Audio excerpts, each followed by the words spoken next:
জামিন যে পাওয়া মানুষের একটা অধিকার, এই অধিকারটুকু যে এখন বর্তমানে এক্সারসাইজ করা হচ্ছে, এই যে খর্ব হয়ে যাওয়া আপনার অধিকারটুকু বর্তমানে প্রফেসর মোহাম্মদ ইউনূসের সরকার আসার পরে আপনাকে ফিরিয়ে দেওয়া হয়েছে। এই অধিকারটুকু মানুষ ফিরে পাওয়ার পরও মানুষের মনে এখন সংশয় যে আদৌ কি বাংলাদেশের মধ্যে কোনো আইন শৃঙ্খলা আছে, আদৌ কি বাংলাদেশের মধ্যে আইনের কোনো শাসন আছে, নাকি বিএনপি এককভাবে বা বিএনপি তাদের ক্ষমতার অপব্যবহার করে, ইয়েস বিএনপি দুর্নীতি, দুর্বৃত্তায়ন, প্রত্যন্ত অঞ্চলে লুটপাট, চাঁদাবাজি, দখলবাজি বিভিন্নভাবে আপনার লুটে পুটে খাচ্ছে BNP. That's true, absolutely true. এটা অস্বীকার করার মতো, মানে চাপা মারতে পারবেন, অস্বীকার করার মতো কোনো স্কোপ নাই, করতেছে। বাট এই যে আইনের মাধ্যমে যেই বেইলগুলি পাচ্ছে বিএনপি, এটা হচ্ছে বিএনপি না, এটা আপনার আমার সকলের অধিকার। এই অধিকারটুকু আপনাকে ফিরিয়ে দেওয়া হয়েছে my dear brother and sister, যেটা স্বৈরাচারী শেখ হাসিনার আমলে আপনার কাছ থেকে কেড়ে নেওয়া হয়েছিল। আসসালামু আলাইকুম ওয়া রাহমাতুল্লাহি ওয়া বারাকাতুহু। আশা করি সবাই ভালো, সুস্থ এবং নিরাপদে আছেন। বাংলাদেশে একের পর এক রাজনৈতিক ব্যক্তিবর্গ, বিশেষ করে 5 তারিখের পর থেকে এই রাজনীতির পট পরিবর্তন হওয়ার পরে বিভিন্ন রাজনৈতিক ব্যক্তিবর্গ আপনার বেইলে আপনার মুক্তি পাচ্ছে, বা এই যে আপনার জামিনে মুক্তি পাচ্ছে। সো ওই জামিনে মুক্তি পাওয়ার পরে কিছু ন্যারেটিভ চাচ্ছে বিভিন্ন মানুষ দাঁড় করানোর জন্য যে বাংলাদেশে কি আদৌ কোনো আইনের শাসন আছে কিনা, বা আদৌ কি আইনের কোনো ব্যবহার হচ্ছে, নাকি সে আগের মতোই আপনার বাংলাদেশে আইনের শাসন চলতেছে, আপনার আইনের অপব্যবহার হচ্ছে এবং জোর যার মুল্লুক তার ওই রকম টাইপে বাংলাদেশের আইনের শাসন বা আইন ব্যবস্থা চলতেছে।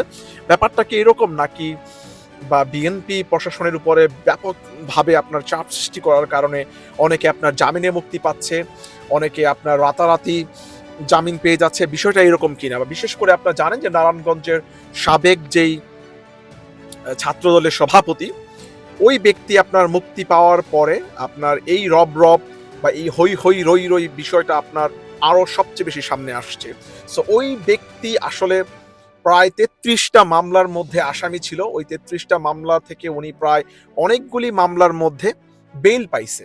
সো আসলে বাংলাদেশের রাজনীতির কালচারটা এমন এক অবস্থার মধ্যে আছে যে বাংলাদেশের মানুষকে আদৌ 2025-এ আমাদেরকে এসে বোঝানো লাগে যে বেইল হচ্ছে ল অ্যান্ড অর্ডার সিচুয়েশনের মধ্যে বা ল অ্যান্ড অর্ডার সিস্টেমের মধ্যে এমন একটা ব্যাপার যে এটা হচ্ছে মানুষের একটা রাইটস, আপনার পাওয়ার অধিকার আছে। এই যে অধিকারটা, এই অধিকারটা থেকে আপনাকে দূরে রাখা হয়েছিল বিগত 15 বা 17 বছরের মধ্যে। বিগত 15-17 বছরের মধ্যে একটা ক্যাঙ্গারু কোর্ট ছিল।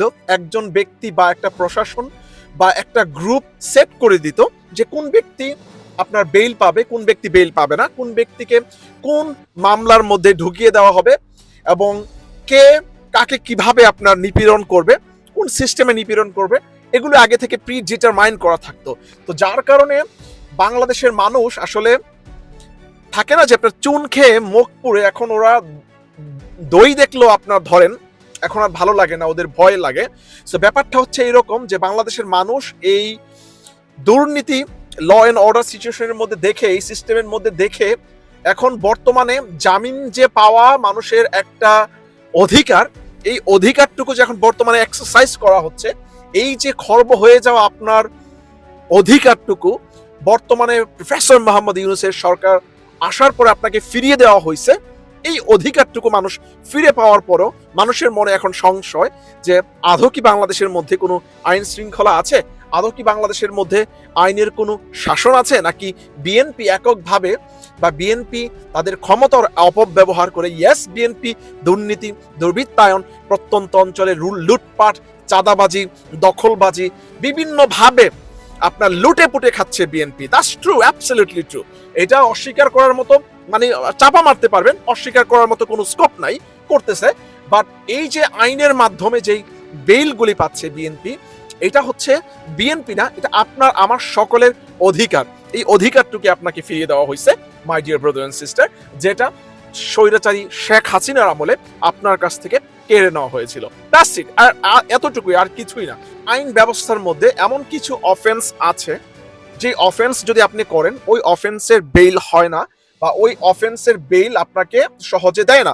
বা এমনও অফেন্স আছে যে অফেন্সের বেইল হয়, বাট সার্কামস্ট্যান্সেস সাজেস্ট করে আপনাকে যেন বেল না দেয়, কারণ হয়তোবা আপনি পালিয়ে যাবেন, বা আপনি হয়তোবা বিচার ব্যবস্থাকে ইনফ্লুয়েন্স করতে পারেন, বা আপনি হয়তোবা যিনি আপনার উইটনেস থাকবে ওনাকে হয়তোবা আপনি পরচিত করতে পারেন, ওনাকে হয়তোবা আপনি থ্রেট করতে পারেন, বা এরকম যদি আপনার প্রিভিয়াসলি কোনো হিস্ট্রি থাকে, বিভিন্ন ধরনের বিভিন্ন কিছু কিন্তু ওরা আপনার কনসিডার করে একজন মানুষকে ডিফাইন করে বা ডিসাইড করে যে whether this person eligible for a bail or not, right?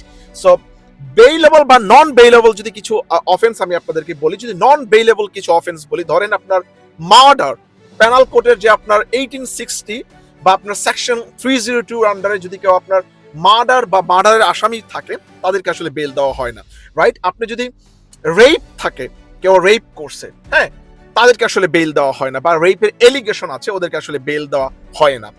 যদি আপনার উনি মামলাকে পরচিত করতে পারে, ইনফ্লুয়েন্স করতে পারে, ওদেরকে বেল দেওয়া হয় না। কিডন্যাপিং যারা করে আপনার, ওদেরকে বেল দেওয়া হয় না ওই ধরনের মামলার মধ্যে। রবরি, ধরেন যারা ডাকাতি করে, ওদেরকে আপনার বেল দেওয়া হয় না।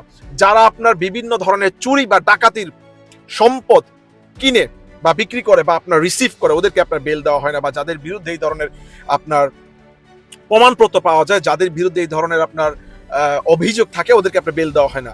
অ্যাটেম্পট টু মার্ডার, যারা আপনার মার্ডারের জন্য চেষ্টা করছে, ওদেরকে আসলে ওই ধরনের অফেন্সের মধ্যে বেল দেওয়া হয় না, রাইট? তারপরে আপনার ধরেন যারা রাষ্ট্রের বিরুদ্ধে বিভিন্ন ধরনের অফেন্স করে, ওই ধরনের অফেন্সের মধ্যে আপনার বেল দেওয়া হয় না। যেই ধরনের অফেন্স আপনার ধরেন crime involving serious harm or injury, আপনার ওই ধরনের অফেন্সের মধ্যে কোনো বেল দেওয়া হয় না, রাইট? তারপরে আপনার ধরেন offence that can be punished with death or life imprisonment, যেই ধরনের অফেন্স করার পরে ওই ব্যক্তিকে আপনার ডেথ পেনাল্টি বা আপনার লাইফ টাইম ইমপ্রিজনমেন্ট, আপনার যাবজ্জীবন কারাদণ্ড দেওয়া হয়েছে, ওই ধরনের অফেন্সের মধ্যে আপনার বেল দেওয়া হয় না। এগুলি হচ্ছে নন বেইলেবল অফেন্স। এই ধরনের এই যে লিস্টগুলি বললাম, এগুলি আরো কয়েকটা লিস্ট আছে, এগুলি বাদে আপনি যদি অন্য কোনো অফেন্স করেন, সব ধরনের অফেন্সের মধ্যে আপনি বেল পাবেন ভাই। সো এই যে অধিকারটুকু আপনাকে এই স্বৈরাচার সরকার বিগত 15-17 বছরে এই অধিকারটুকু আপনাকে দেয় নাই। সো এই অধিকারটুকু আপনি না পাওয়ার কারণে এখন আপনার কাছে মনে হতে পারে যে বাংলাদেশে কি এখন আইনের শাসন নাই, সবাই বেল পেয়ে যাচ্ছে, বাংলাদেশে কি আইনের শাসন নাই? ভাই, আইনের শাসন আছে। এটা হচ্ছে বেইল, ইটস এ বেইল, এটা হচ্ছে জামিন। আপনাকে বুঝতে হবে এটা হচ্ছে জামিন দিচ্ছে ওনাকে, রাইট? ওনাকে মানে ওনার মামলা নিষ্পত্তি করে দেয় নাই, যে উনি আপনার নির্দোষ বলে দেয় নাই, বা কোনো ব্যক্তিকে বলে দেয় না উনি নির্দোষ। ওনাকে জাস্ট বেইল দিছে। বেইল দেওয়া বা বেইল নেওয়া, বেইলের আবেদন করা, এটা আপনার খুবই বেসিক একটা অধিকার। ওকে, একজন মানুষকে যখন অ্যারেস্ট করে, একজন মানুষকে যে কোনো কারণে যখন অ্যারেস্ট করে, বা যখন একটা কোর্ট প্রসিডিং এর মধ্যে থাকে, ওই মানুষ বেইলের জন্য আবেদন করতে পারে। এই লিস্টগুলির মধ্যে যদি না পড়ে, যে কোনো মানুষ বেইলের জন্য আবেদন করতে পারে। এটা আপনার বেসিক একটা রাইটস ভাই। That's all for saying today. Thank you very much for watching me. Inshallah, I'll see you again in another video. Assalamu alaikum wa rahmatullahi wa barakatuh.